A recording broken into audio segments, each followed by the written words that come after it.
ഈ കഴിഞ്ഞ റജബ് 27-ന് മദീനയിൽ ഒരു ചടങ്ങ് നടന്നത് മീഡിയകളിലൂടെ നിങ്ങൾ അറിഞ്ഞിട്ടുണ്ടാവും. എന്താണ്? ഇക്കഴിഞ്ഞ റജബ് 27-ന് സൗദി അറേബ്യയിലെ ഹെറിറ്റേജ് ഡിപ്പാർട്ട്മെന്റ് ഖുതൻ നബി സല്ലല്ലാഹു അലൈഹി വസല്ലം എന്ന പ്രോജക്റ്റിന്റെ പ്രൈമറി ലോഞ്ചിങ് നടത്തി. എന്തായിരുന്നു?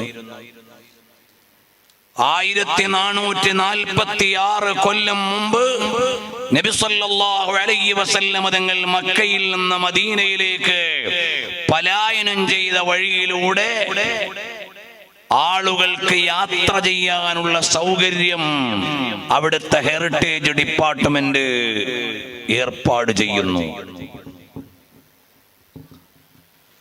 1446 കൊല്ലം മുമ്പ് നമ്മുടെ നേതാവ് സല്ലല്ലാഹു അലൈഹി വസല്ലം തങ്ങൾ കടന്നുപോയ 41 ലാൻഡ്മാർക്കുകൾ ടച്ച് ചെയ്യുന്ന യാത്രാ സൗകര്യം അവിടുത്തെ ടൂറിസ്റ്റ് ഹെറിറ്റേജ് ഡിപ്പാർട്ട്മെന്റുകൾ സംവിധാനിക്കുന്നു എന്നുള്ള ന്യൂസ് നിങ്ങൾ കേട്ടിട്ടുണ്ടാവും.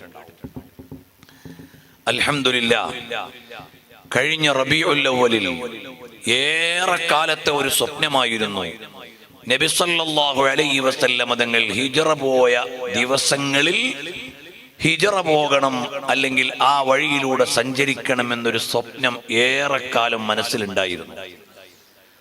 അങ്ങനെ കഴിഞ്ഞ റബീഉൽ അവ്വലിൽ ഏതായാലും ഒന്ന് പോകണം എന്ന് കരുതി ഞങ്ങൾ സൗദി അറേബ്യയിലെ വലിയ പണ്ഡിതന്മാരുമായി ബന്ധപ്പെട്ടു. നബി സല്ലല്ലാഹു അലൈഹി വസല്ലം തങ്ങൾ 1446 കൊല്ലം മുമ്പ് എന്റെയും നിങ്ങളുടെയും കരളിന്റെ കാതലായ മുഹമ്മദുർ റസൂലുള്ളാഹ് സല്ലല്ലാഹു അലൈഹി വസല്ലം തങ്ങൾ ഹിജ്റ തുടങ്ങിയത് സഫർ അവസാന ദിവസമാണ് മക്കയിൽ നിന്ന്. ഞങ്ങൾ സഫറിന്റെ അവസാന ദിവസം മക്കയിലെത്തി. എവിടുന്നായിരുന്നു ഹിജ്റ തുടങ്ങിയത്? ഖദീജ ഉമ്മ റളിയല്ലാഹു അൻഹയുടെ വീട്ടിൽ നിന്ന്. ആ വീട് എവിടെയാണ്?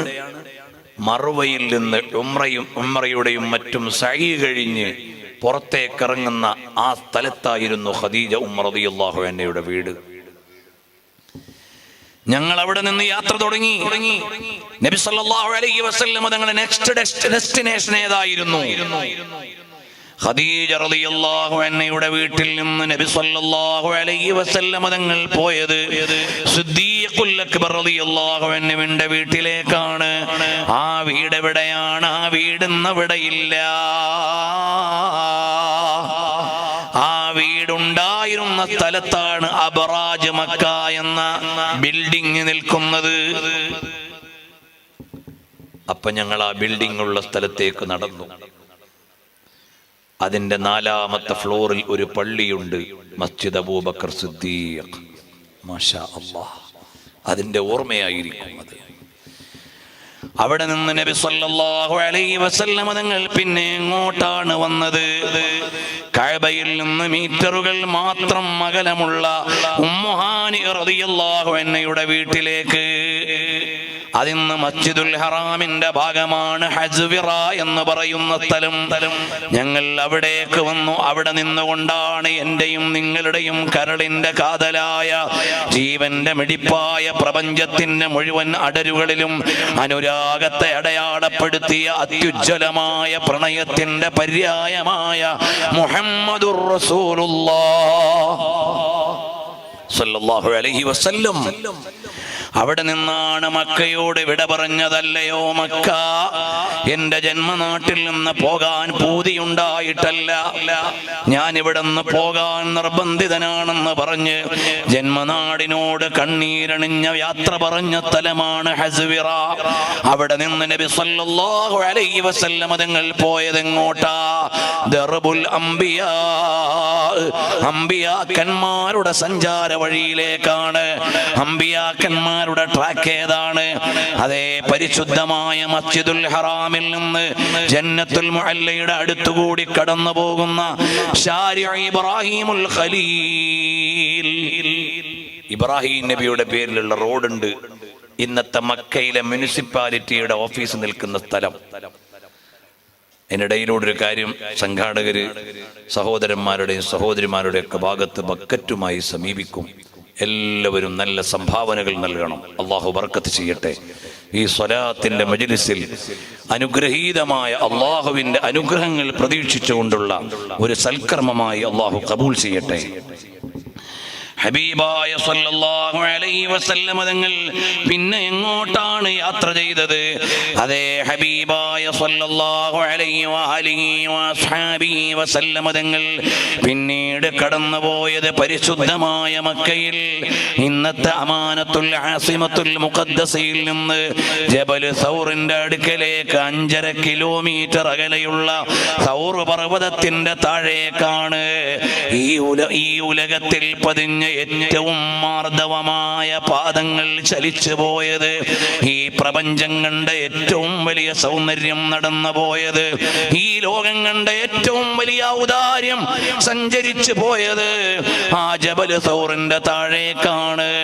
സാധുക്കളായ ഞങ്ങളും ആ വഴിയിലൂടെ കടന്നുപോയി ജബൽ സൗറിന്റെ താഴ്വരയിൽ ചെന്ന് നിന്നുകൊണ്ട് ചോദിക്കുകയാണ്, 1446 കൊല്ലം മുമ്പ് പ്രപഞ്ചത്തിന്റെ നാഥൻ ഉലകത്തിന്റെ വിജയത്തിന് വേണ്ടി നിയോഗിച്ച ഈ ലോകത്തിന്റെ മുഴുവനും കരുണയുടെ അരുണ പ്രഭാവമായ മുഹമ്മദുർ റസൂലുള്ളാഹ് സ്വല്ലല്ലാഹു അലൈഹി വസല്ലം തങ്ങൾ എവിടേക്കായിരുന്നു നീങ്ങിയത്? അതേ, അവിടെ നിന്ന് 730 മീറ്റർ ഉയരമുള്ള 730 മീറ്റർ ഉയരമുള്ള ജബൽ സൗറിന്റെ ഉന്നതിയിലേക്കാണ്. ചെരുപ്പ് പൊട്ടിയ ചെരുപ്പ് മണിഞ്ഞുകൊണ്ട് വേദനിക്കുന്ന പാദത്തോടെ പ്രിയപ്പെട്ട കൂട്ടുകാരൻ സിദ്ദീഖ് റളിയല്ലാഹു അൻഹുവിന്റെ കൂടെ എന്റെയും നിങ്ങളുടെയും എല്ലാമായ റസൂലുള്ളാഹ്. പടച്ചോനെ, പോരാ സയ്യിദുനാ റസൂലുള്ളാഹി സല്ലല്ലാഹു അലൈഹി വഅലിഹി വസല്ലം തങ്ങൾ കടന്നുപോയത് അതേ ജബൽ സൗറിന്റെ മുകളിലേക്കാണ്. ഞങ്ങളും അതേ വഴിയിലൂടെ മെല്ലെ ഒരു വടിയും കുത്തി നടന്ന് കയറി അതിന്റെ മുകളിൽ ചെന്നപ്പോൾ കപ്പൽ കമഴ്ത്തി വെച്ചതുപോലെ ഒരു കവാടവും പിന്നിലൂടെ ഒരു ദ്വാരവുമുള്ള ഒരു കൊച്ചു ഗുഹയുടെ കവാടത്തിൽ ചെന്ന് നിൽക്കുമ്പോൾ 1446 കൊല്ലങ്ങൾക്ക് മുമ്പ് നമ്മുടെ എല്ലാമായ പുണ്യപ്രഭു ഇവിടെ നിന്നിട്ടുണ്ട്. അസ്സിദ്ഖു ഫിൽ ഗാരി വസ്സിദ്ദീഖു ലം യരിമാ വഹും യഖൂലൂന മാ ബിൽ ഗാരി മിൻ അരിമി മൗലായ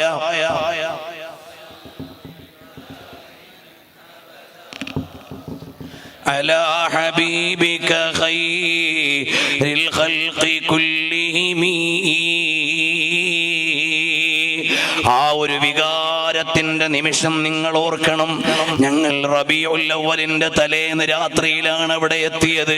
അതുപോലെ ഒരു റബീഉൽ അവ്വലിന്റെ തലേന്ന് രാത്രിയിലാണ് ഹബീബായ സല്ലല്ലാഹു അലൈഹി വസല്ലം തങ്ങൾ അതാ കഴുത്ത് കൊയ്തെടുക്കാൻ ചട്ടം കെട്ടിയിറങ്ങിയ കവലച്ചട്ടമ്പികളായ അറബ് നാട്ടിലെ കിങ്കരന്മാരുടെ കണ്ണിൽ പെടാതെ പ്രിയപ്പെട്ട സിദ്ദീഖ് റളിയല്ലാഹു അൻഹുവിന്റെ കരം പിടിച്ച് നടന്നു വന്ന വഴിയിലൂടെ ഒരു വിശ്വാസി അതേ നാളുകളിൽ റബീഉൽ അവ്വലിന്റെ തലേന്ന് പരിശുദ്ധമായ മക്കയിൽ ജബൽ സൗറിന്റെ മുകളിൽ സൗർ ഗുഹയുടെ മുമ്പിൽ നിൽക്കുമ്പോൾ ഇത് ചരിത്രമാണ്, മിഥ്യയല്ല, മിത്തല്ല, സങ്കല്പമല്ല, ഏതോ ഒരു കഥാകൃത്തിന്റെ കാൽപ്പനിക വിചാരങ്ങളല്ല. നബി സല്ലല്ലാഹു അലൈഹി വസല്ലം തങ്ങൾ നടന്നുപോയ വഴി റസൂലുള്ളാഹി സ്വല്ലല്ലാഹു അലൈഹി വസല്ലം തങ്ങൾ 3 നാളുകൾ ആ ഗുഹയിലായിരുന്നു കഴിഞ്ഞുകൂടിയത്. പക്ഷേ ഞങ്ങൾക്ക് അങ്ങനെ താമസിക്കാനാവണില്ല. അല്പം കഴിഞ്ഞപ്പോൾ റബീഉൽ അവ്വൽ 1 അറിയിക്കുന്ന ആകാശത്തേക്ക് പച്ച വെളിച്ചം ക്ലോക്ക് ടവറിൽ നിന്ന് വന്നു. ഞങ്ങൾ സ്വലാത്ത് ചൊല്ലി സന്തോഷിച്ചു. ഞങ്ങൾ മങ്കൂസ് മൗലിദ് പാരായണം ചെയ്തു. രാവിലെ വരെ അവിടെ കഴിഞ്ഞുകൂടിയിട്ട് താഴ്വാരത്തേക്ക് ഇറങ്ങി. 3 ദിവസം ആ താഴ്വാരത്ത് കഴിഞ്ഞുകൂടി. പ്രിയമുള്ളവരെ, പിന്നെ നബി സല്ലല്ലാഹു അലൈഹി വസല്ലം തങ്ങൾ കടന്നുപോയ വഴി ഏതാണ്? അതേ വാദി ഉസ്ഫാനിലൂടെയാണ് കടന്നുപോയത്. ഞങ്ങൾ 4-ാം ദിവസം വാദി ഉസ്ഫാനിലൂടെ ഞങ്ങളുടെ വാഹനത്തിൽ പോയി. കടന്നു പോകുമ്പോൾ മാനം മുട്ടുന്ന മലയും അതാ തിളച്ചുമറിയുന്ന മണൽപ്പരപ്പും മാത്രമുള്ള തീർത്തും വിജനമായ ഒരിടം. ഞങ്ങളെ കൊണ്ടുപോകുന്ന ഗൈഡുകളുണ്ട്. അതിൽ ഒരാൾ 100 പ്രാവശ്യം ആ വഴിയിലൂടെ പോയ ആളാണ്. അതിൽ മറ്റൊരാൾ ഏറെ പ്രാവശ്യം പോയിട്ട് പല ഗൈഡുകളും ഉണ്ടാക്കിയ ആളാണ്. ഞങ്ങൾ ഈ 2 പ്രഗത്ഭരായ ഗൈഡുകളുടെ കൂടെയാണ് സഞ്ചരിക്കുന്നത്. അങ്ങനെ മരുഭൂമിയിലൂടെ അതേ തിളച്ചുമറിയുന്ന മണൽപ്പരപ്പുണ്ട്, മാനം മുട്ടുന്ന അമ്പരചുംബികളായ മലകളുണ്ട്. അതിൻ്റെ ഇടയിലൂടെ 1400 കൊല്ലങ്ങൾക്ക് മുമ്പ് ഉലകത്തിന്റെ ഉടയവനിൽ തവക്കുലാക്കി കടന്നുപോയ 2 സഞ്ചാരികളുടെ ഓർമ്മകളിലൂടെ അതാരാണൊന്ന് സിദ്ദീഖാണ്, മറ്റൊന്ന് സിദ്ദീഖാണ് റളിയല്ലാഹു അൻഹു വസല്ലല്ലാഹു അലൈഹി വസല്ലം. അതേ ആ വഴിയിലൂടെ ഞങ്ങൾ കടന്നുപോയി. അതാ മുന്നോട്ട് പോകുമ്പോഴാണ് ഒരു പാറ ഇങ്ങനെ നിൽക്കുകയാണ്. അസ്സഖറത്തു തവീല, ഒരു നീണ്ട പാറ ഇങ്ങനെ നിൽക്കുന്നു. അവിടെ നിൽക്കാൻ ഞങ്ങളോട് പറഞ്ഞു. എന്നിട്ട് സീറത്ത് ഇബ്നു ഹിശാം എടുത്ത് ഞങ്ങളുടെ കയ്യിൽ തന്നു. തുറന്നു നോക്കുമ്പോഴാണ് ഞങ്ങൾ പൊട്ടിക്കരഞ്ഞു പോകുന്നത്. നബി സല്ലല്ലാഹു അലൈഹി വസല്ലം തങ്ങളും സിദ്ദീഖുൽ അക്ബർ തങ്ങളും സഞ്ചരിച്ച് ക്ഷീണിച്ച് നട്ടുച്ചയായപ്പോൾ ഇനി എവിടെയാണ് നിന്റെ നേതാവിന് തണൽ കൊള്ളാനെന്ന് വിചാരിച്ച് നോക്കുമ്പോഴാണ് പാത്തി പോലെ നിൽക്കുന്ന ഒരു പാറ സിദ്ദീഖ് റളിയല്ലാഹു അൻഹു കാണുന്നത്. അവിടെ പോയി ഒരു വിരിപ്പ് വിരിച്ചു കൊടുത്തു. ഞങ്ങൾ നോക്കിയപ്പോൾ നല്ല പഞ്ചാര മണ്ണവിടെയുണ്ട്. ആ പാറയിൽ ആരും പെയിന്റ് അടിച്ചിട്ടില്ല. കാലപ്പഴക്കമെന്നല്ലാതൊരു നിർമ്മാണവും നടന്നിട്ടില്ല. അതേ മുത്തുനബി സല്ലല്ലാഹു അലൈഹി വസല്ലം തങ്ങളെ കണ്ട പാറയതാ അപ്പടി അവിടെ നിൽക്കുകയാണ്. കാറ്റടിച്ചപ്പോൾ മണൽ നീങ്ങിയിട്ടുണ്ടാവാം. അങ്ങനെ മണലിനിളക്കം വന്നിട്ടുണ്ടെങ്കിലേ ഉള്ളൂ. റസൂലുള്ളാഹി സ്വല്ലല്ലാഹു അലൈഹി വസല്ലം തങ്ങളെ കണ്ടനുഭവിച്ച സഖറത്തു തവീലയും ആ മണൽപ്പരപ്പിന്റെയും അടുക്കൽ അല്പനേരം ഞങ്ങൾ കഴിച്ചുകൂട്ടി. ഞാനീ പറഞ്ഞു വരുന്നത്, നമ്മുടെ നേതാവ് 1446 കൊല്ലം മുമ്പ് റബീഉൽ അവ്വൽ 4-ന് പോയ സ്ഥലത്ത് ഈ റബീഉൽ അവ്വൽ ഞങ്ങൾ അവിടെ എത്തുമ്പോൾ, അതേ 4-നെത്തുമ്പോൾ ഒരു വിശ്വാസിക്ക് അവിടെ എത്തിച്ചേരാവുന്ന വിധം ചരിത്രം ശേഷിപ്പിച്ച റസൂലുള്ളാഹി സ്വല്ലല്ലാഹു അലൈഹി വസല്ലം. പിന്നെയും ഞങ്ങൾ മുന്നോട്ട് പോയി. മുന്നോട്ട് പോകുമ്പോഴാണ് ഞങ്ങളോട് ഞങ്ങളുടെ ഗൈഡ് പറഞ്ഞു, ഇതാ ഈ കാണുന്ന അടയാളം കണ്ടോ, ഇവിടെയാണ് നബി സല്ലല്ലാഹു അലൈഹി വസല്ലം തങ്ങൾ വന്നിട്ട് മഹദിയായ ഉമ്മ മഅബദ് റളിയല്ലാഹു അൻഹയോട്, അഥവാ അവിടെ ഒരു ഗ്രാമീണയുണ്ടായിരുന്നു, ഒരു ഗ്രാമീണ കുടുംബം, അബൂ മഅബദിന്റെയും ഉമ്മ മഅബദിന്റെയും കുടുംബം. നബി സല്ലല്ലാഹു അലൈഹി വസല്ലം തങ്ങൾ നടന്നു ക്ഷീണിച്ചിട്ടുണ്ട്, ദാഹമുണ്ട്. കൂടെയുള്ള സിദ്ദീഖിനോട് ചോദിച്ചു റളിയല്ലാഹു അൻഹുവിനോട്, വല്ലതും കുടിക്കാൻ കിട്ടുമോ എന്ന്. അപ്പോൾ ഈ കുടിലിലേക്ക് ചെന്നിട്ട് കുടിലുള്ള പെണ്ണിനോട്, സ്ത്രീയോട് ചോദിച്ചു, അല്ല, എന്തെങ്കിലും ഞങ്ങൾക്ക് പാനം ചെയ്യാനുണ്ടോ? അപ്പോഴവിടുന്ന് പറഞ്ഞു, ഇവിടെ ആടുകളുണ്ട്, പക്ഷേ കറക്കാനായിട്ടില്ല. കറവ പറ്റിയതോ കറവയാവാത്തതോ ആണ്. അപ്പോൾ സിദ്ദീഖ് റളിയല്ലാഹു അൻഹു ചോദിച്ചു, അല്ല, എന്റെ കൂടെയുള്ള നേതാവിന് ആടിന്റെ അകിട്ടിലൊന്ന് കൈവെക്കാൻ സമ്മതിക്കുമോ? നബി സല്ലല്ലാഹു അലൈഹി വസല്ലം തങ്ങളുടെ അനുഗ്രഹീത കരങ്ങൾ ആടിന്റെ അകിട്ടിലേക്ക് വെച്ചപ്പോഴേക്ക് പാത്രം നിറഞ്ഞു പാലായി. അവിടുന്ന് കുടിച്ചു, ആ വീട്ടുകാർക്ക് കൊടുത്തു. പിന്നെയും നബി സല്ലല്ലാഹു അലൈഹി വസല്ലം തങ്ങൾ അവിടെ നിന്ന് യാത്ര തുടങ്ങി. വൈകുന്നേരമായപ്പോൾ വീട്ടുകാരൻ വന്നു. വീട്ടുകാരിയോട് ചോദിച്ചു, ഈ പാലെവിടുന്ന്, ആരാണിവിടെ വന്നത്? ഉടനെ ആ സ്ത്രീ പറഞ്ഞ മറുപടി, ഇവിടെ ഒരാള് വന്നു. ആരാണെന്നറിയുമോ? അക്ഹലുൽ ഐനൈൻ അസജ്ജുൽ ഹാജിബൈൻ സഹലുൽ ഖദ്ദൈൻ ഇദാ തകല്ലമ ഫഅലൈഹിൽ ബഹാ വഇദാ സമത ഫഅലൈഹിൽ വഖാർ ഹുൽവുൽ മൻതിഖി ഇദാ ത്വലഅ തഖൂലു ഹാദൽ ബദ്റുൽ മുനീർ. ഒറ്റ ശ്വാസത്തിൽ ഒരു പരിചയം. നബി സല്ലല്ലാഹു അലൈഹി വസല്ലം തങ്ങളെ ഒരു സ്ത്രീ ഒറ്റ നോട്ടത്തിൽ വിലയിരുത്തിയത്. നിസാഉ മിൻ അസ്റിൻ നുബുവയിൽ അഹ്മദ് ഖലീൽ ജുമഅ ഈ ഉദ്ധരണി കൊണ്ടുവന്നിട്ട് പറഞ്ഞു, അലി റളിയല്ലാഹു അൻഹു പറഞ്ഞു, ഇതുപോലെ ഒറ്റയടിക്ക് നബി സല്ലല്ലാഹു അലൈഹി വസല്ലം തങ്ങളെ ശമാഇൽ പറയാൻ പുരുഷനായ ഒരു സ്വഹാബിക്ക് കഴിഞ്ഞിട്ടില്ല. ഉമ്മ മഅബദ് അങ്ങ് പറഞ്ഞു കേട്ടപ്പോൾ അക്ഹലുൽ ഐനൈൻ, സുറുമയണിഞ്ഞതുപോലെയുള്ള കണ്ണുകൾ, അസജ്ജുൽ ഹാജിബൈൻ, കട്ടിരോമമുള്ള പുരികങ്ങൾ, സഹലുൽ ഖദ്ദൈൻ, നല്ല മാർദ്ദവമുള്ള കവിൾത്തടം, ഇദാ തകല്ലമ ഫഅലൈഹിൽ ബഹാ, സംസാരിക്കുമ്പോൾ ഒരു പ്രൗഢിയുണ്ട്, ഇദാ സമത ഫഅലൈഹിൽ വഖാർ, മൗനമായിരിക്കുമ്പോഴും വാചാലമാണ്. അങ്ങനെ പറഞ്ഞിട്ട് പറഞ്ഞു, ഇദാ ത്വലഅ, ഇങ്ങോട്ട് വരുമ്പോൾ, തഖൂലു ഹാദൽ ബദ്റുൽ മുനീർ, ഇതൊരു പൂർണ്ണചന്ദ്രനാണെന്നായിരിക്കും നിങ്ങൾ പറയുക. ഇത്രയും കേട്ടപ്പോൾ അബൂ മഅബദ് പറഞ്ഞു, അങ്ങനെയെങ്കിൽ അതാ നബിയായിരിക്കും സല്ലല്ലാഹു അലൈഹി വസല്ലം. അദ്ദേഹം നടന്നു ആ വഴിയിലൂടെ അങ്ങ് മദീനയുടെ അടുത്ത്. ഇന്ന് എന്നാല് വാദി ഫറഅ് എന്നൊരു സ്ഥലമുണ്ട്. വാദി ഫറഇനെ കുറിച്ച് മാത്രം സ്വതന്ത്രമായി കിതാബുകളുണ്ട്. അവിടെ അരുവികളുണ്ട്. വാദി ഫറഇൽ ചെന്നപ്പോൾ ഞങ്ങളെ അത്ഭുതപ്പെടുത്തിയ ഒരു കാഴ്ചയുണ്ട്. ജബൽ അഖ്മ എന്ന് പറയുന്ന ഒരു പർവ്വതം, ആപേക്ഷികമായി കുറെ പർവ്വതങ്ങളുടെ ഇടയിലുള്ള ഉയരം കുറഞ്ഞൊരു പർവ്വത. അതിന്റെ ഉച്ചിയിൽ അബവാ സൈനിക നീക്കത്തിന്റെ സമയത്ത് നബി സല്ലല്ലാഹു അലൈഹി വസല്ലം തങ്ങൾ ഖൈലൂലത്തുറങ്ങിയ ഒരു സ്ഥലമുണ്ട്. ഇന്നും ആളുകൾ അവിടെ പോയി അല്പനേരം കിടക്കുന്നു. അബ്ദുല്ലാഹി ഇബ്നു ഉമർ തങ്ങൾ അവിടെ വന്നപ്പോൾ കുപ്പായമഴിച്ചിട്ടായിരുന്നു കിടന്നിരുന്നത്. സാലിം ബിൻ അബ്ദില്ലാ പിൽക്കാലത്ത് വന്നു. ഉമർ റളിയല്ലാഹുവിന്റെ മകനാണ് അബ്ദുല്ലാഹി ഇബ്നു ഉമർ. പിന്നീട് സാലിം ബിൻ അബ്ദില്ലാഹി വന്നു. ഉമർ റളിയല്ലാഹുവിന്റെ പേരക്കുട്ടി അവിടെ വന്നു. അപ്പോഴും അവിടുന്ന് കുപ്പായമഴിച്ചിട്ട് അവിടെ കിടന്നു. മസാജിദു സ്വല്ലാ ഫീഹ നബി സല്ലല്ലാഹു അലൈഹി വസല്ലം എന്ന കിതാബിലുണ്ട്. ഇമാം സയ്യിദ് സുംഹൂദി രേഖപ്പെടുത്തിയിട്ടുണ്ട്.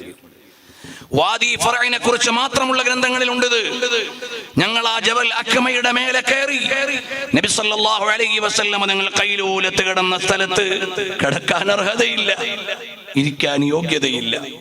പക്ഷേ നമുക്കെന്ത് ചെയ്യാനാവും? ഹബീബ് സല്ലല്ലാഹു അലൈഹി വസല്ലം തങ്ങളുടെ സാന്നിധ്യമുള്ള സ്ഥലം. അവിടെ ഇരിക്കുമ്പോൾ പരിസരത്തുള്ള മുഴുവൻ മലകളും ഒരു കോട്ട പോലെ ഫീൽ ചെയ്യും. അപ്പോഴാണ് നമ്മളെ അത്ഭുതപ്പെടുത്തിയത്. ഇത്രയും ഒരു സ്ട്രാറ്റജിക് പോയിന്റ്, നയതന്ത്രപരമായ ഒരു സ്ഥലത്ത് എത്താൻ എങ്ങനെയായിരുന്നു അക്കാലത്ത് ലോകഗുരു സല്ലല്ലാഹു അലൈഹി വസല്ലം തങ്ങൾക്ക് സാധിച്ചത്? അവിടുന്ന് കുറച്ച് നടന്നു എന്നാൽ പിന്നീട് അബൂ മഅബദ് വന്ന് നബി സല്ലല്ലാഹു അലൈഹി വസല്ലം തങ്ങളെ കണ്ട് ഇസ്ലാം സ്വീകരിച്ച താഴ്വര കാണാം. നബി സല്ലല്ലാഹു അലൈഹി വസല്ലം തങ്ങൾ നിസ്കരിച്ചു ളുഹറും അസ്റും. ആ മസ്ജിദുൽ ബുറൂദ്, ഇന്നവിടെ പള്ളിയില്ല, ഒരടയാളമേ ഉള്ളൂ.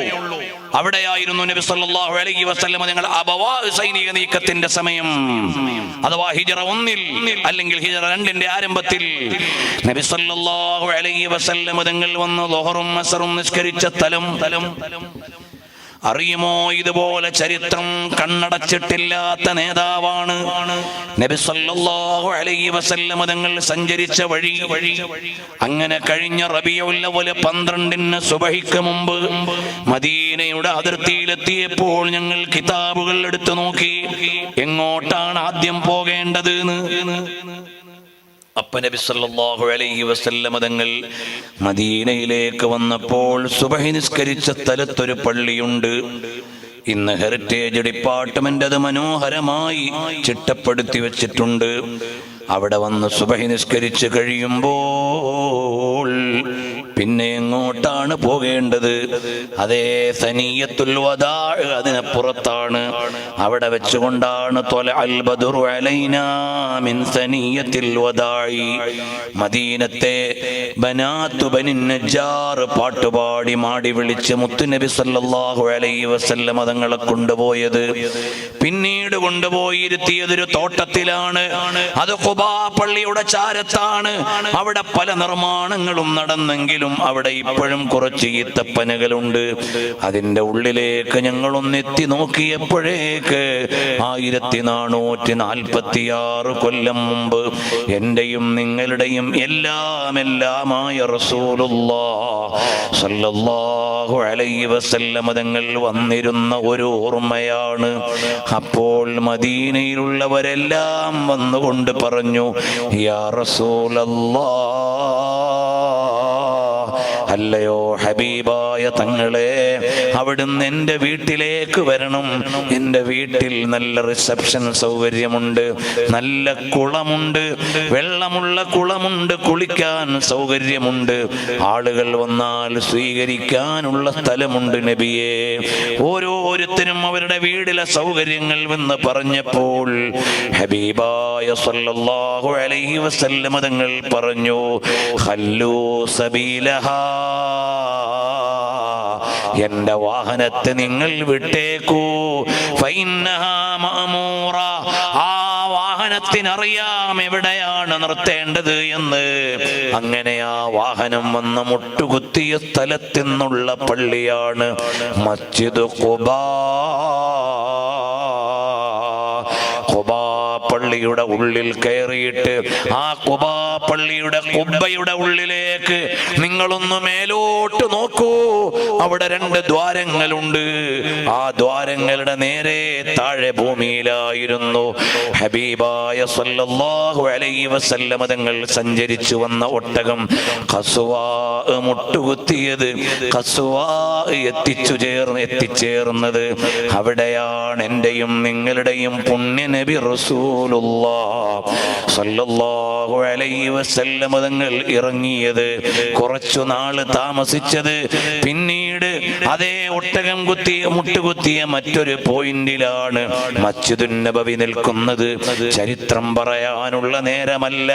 ആ ഹബീബ് സല്ലല്ലാഹു അലൈഹി വസല്ലം തങ്ങൾ അതുപോലെ ഒരു റബീഉൽ അവ്വലിൽ ലോകത്തോട് വിട പറഞ്ഞു. പ്രിയമുള്ളവരെ, അന്നേ ദിവസവും ഖസ്വാ ഉണ്ട്. നബി സല്ലല്ലാഹു അലൈഹി വസല്ലം തങ്ങൾ വഫാത്തായതിൽ പിന്നെ ഖസ്വാ വെള്ളം കുടിച്ചില്ല, ഖസ്വാ ഭക്ഷണം കഴിച്ചില്ല. കരഞ്ഞു മദീനയിൽ തന്നെ കിടന്ന് മദീനയിൽ വെച്ച് മരിച്ചുപോയി. ആ ഖസ്വാ എന്റെ ഒരു കുളമ്പായിരുന്നെങ്കിൽ നാളെ പരലോകത്ത് ഓടിച്ചെല്ലാൻ ഒരു ന്യായമുണ്ടായിരുന്നു. ആ മൃഗത്തിന്റെ ശരീരത്തിലെ ഒരു രോമമായിരുന്നെങ്കിൽ ഹബീബ് സല്ലല്ലാഹു അലൈഹി വസല്ലം തങ്ങൾ അമർന്നിരുന്നതിന്റെ മധുരമുണ്ടായിരുന്നു. ആ ഖസ്വാഇന്റെ നെറ്റിത്തടത്ത് പുണ്യ നബി സല്ലല്ലാഹു അലൈഹി വസല്ലം തങ്ങളുടെ ദാടി രോമങ്ങൾ സ്പർശിച്ചിട്ടുണ്ട്. ആ ഖസ്വാഇന്റെ മുതുകിൽ എന്റെ ഹബീബ് സല്ലല്ലാഹു അലൈഹി വസല്ലം തങ്ങൾ എത്ര തവണയാണ് ഇരുന്നത്, എത്ര വട്ടമാണ് യാത്ര ചെയ്തത്. ഖസ്വാഇന്റെ കാലുകളുടെ മൂല്യമുള്ള കാലുകളുണ്ടോ ഈ പ്രപഞ്ചത്തിൽ? പ്രപഞ്ചത്തിന്റെ വെളിച്ചത്തെ വഹിച്ച് അറബ് നാട്ടിലെ മാമലകളിലൂടെ, മലമടക്കിലൂടെ, മണൽപ്പരപ്പിലൂടെ സഞ്ചരിക്കാൻ കഴിഞ്ഞ മഹാനിയോഗമല്ലേ ആ ഒട്ടകത്തിന് കിട്ടിയത്? അതിന്റെ കാലിലെ ഒരു രോമമായിരുന്നെങ്കിൽ, അതിന്റെ ഒരു കുളമ്പായിരുന്നെങ്കിൽ നാളെ സ്വർഗത്തിലെത്താൻ ഒരു വഴിയായിരുന്നല്ലോ. ആ ഹബീബ് സല്ലല്ലാഹു അലൈഹി വസല്ലം തങ്ങൾ ജീവിക്കുകയാണ്. എൻ്റെ പൊന്നു പെങ്ങളെ, മുത്തുനബി സല്ലല്ലാഹു അലൈഹി വസല്ലം തങ്ങളെ ഒന്ന് വായിക്കുമോളെ. ഈ ലോകത്തൊരു 50 60 കൊല്ലമല്ലേ നമ്മൾ ജീവിക്കൂ, അല്ലെങ്കിൽ ഒരു 100 കൊല്ലത്തിൽ താഴെയല്ലേ ജീവിക്കൂ. അതിൻ്റെ ഇടയിൽ രോഗമുണ്ട്, ക്ഷീണമുണ്ട്, എന്തെല്ലാം പ്രാരാബ്ദങ്ങളുണ്ട്. ഈ ഒരു 100 50 കൊല്ലത്തെ ഈ ഭൂമി ലോകത്തെ ജീവിതം നിനക്ക് അടിച്ച് പൊളിച്ച് തകർക്കാനുള്ളതല്ല. സ്വലാത്ത് ചൊല്ലി, ദിക്റ് ചൊല്ലി, അല്ലാഹുവിനെ ഇബാദത്ത് ചെയ്ത് ജീവിക്കുമോളെ. എന്നാൽ നാളെ സ്വർഗത്തിലെത്തി ലോകഗുരുവായ സല്ലല്ലാഹു അലൈഹി വസല്ലം തങ്ങൾ ലിവാഉൽ ഹംദ് എടുത്ത് നയിച്ചു കൊണ്ടുപോകുന്ന സ്വർഗത്തിലെത്തിയാൽ അവിടുത്തെ ജീവിതം 1 കൊല്ലമല്ല, 10 കൊല്ലമല്ല, 100 കൊല്ലമല്ല, 1000 കൊല്ലമല്ല, 10000 കൊല്ലമല്ല, ഖാലിദൻ മുഖല്ലദൻ ഫീഹാ അബദാ, അനന്തമായ ഒരു ജീവിതം പറുദീസയിൽ വേണ്ടേ മോളെ? ചിലപ്പോ എന്റെ ചെറുപ്പക്കാര് വിചാരിക്കും, ഞങ്ങൾ മോഡല് പാൻസ് ഇട്ട് തെരുവിൽ കറങ്ങുമ്പോ, ഞങ്ങൾ ജാടയിൽ ചലിക്കുമ്പോ, ഞങ്ങൾ ഫ്രീക്കന്മാരായി, ഞങ്ങൾ ആൽഫ ബീറ്റ ജനറേഷനായി അങ്ങാടിയിൽ അവിരസുമ്പോൾ വെള്ളക്കുപ്പായമിട്ട് തലപ്പാവ് വെച്ച്, അല്ലെങ്കിൽ മതചിഹ്നങ്ങളോടെ മതചിട്ടകളോടെ ജീവിക്കുന്നവരെ കുറിച്ച് ചെറുപ്പക്കാരാ നീ വിചാരിക്കും, ഇയാൾക്ക് ലോകം തിരിഞ്ഞില്ല, ഇയാൾക്കൊന്നും മനസ്സിലാവണില്ല. ഇവിടെ രസിക്കണ്ടേ, ഇവിടെ മതിക്കണ്ടേ, ഇവിടെ കളിക്കണ്ടേ, ഇവിടെ മെതിക്കണ്ടേന്ന്. മോനെ, ഈ ലോകത്തെ താൽക്കാലികമായ സുഖമല്ല മോനെ, അത് നാളെ അവസാനിക്കും. ഞങ്ങൾ കണ്ണുവെക്കുന്നത് നാളത്തെ ഒരു സ്വർഗമുണ്ട്, നാളത്തെ ഒരു നിയോഗമുണ്ട്, നാളെ ഒരു കാഴ്ചയുണ്ട്, നാളെ ഒരു കാഴ്ചയുണ്ട്, നാളെ ഒരു കാഴ്ചയുണ്ട്. ആ കാഴ്ച ഏതാണ് അറിയുമോ? എല്ലാമായ പുണ്യനബി സല്ലല്ലാഹു അലൈഹി വസല്ലം തങ്ങളുടെ തിരുചാരത്തെത്താനുള്ള ഒരു സഞ്ചാരമുണ്ട്. ആ സഞ്ചാരത്തിനു വേണ്ടി കാത്തിരിക്കുകയാണ് ഞങ്ങൾ. അതേ പ്രാണപ്രേയസിയെ കാത്തിരിക്കുകയാണ്. പുതിയ നവീന ഭാഷയിൽ പറഞ്ഞാൽ, മോനെ നീ പൊയ്ക്കോ, എന്റെ കാമുകൻ എത്തിയിട്ടില്ല. മോളെ നീ പൊയ്ക്കോ, എന്റെ കാമുകി എത്തിയിട്ടില്ല. ഞാൻ കാത്തിരിക്കുന്നത് എവിടെയാണ്? വമാ ഹുബ്ബുദ്ദിയാരി ശഗഫന ഖൽബി,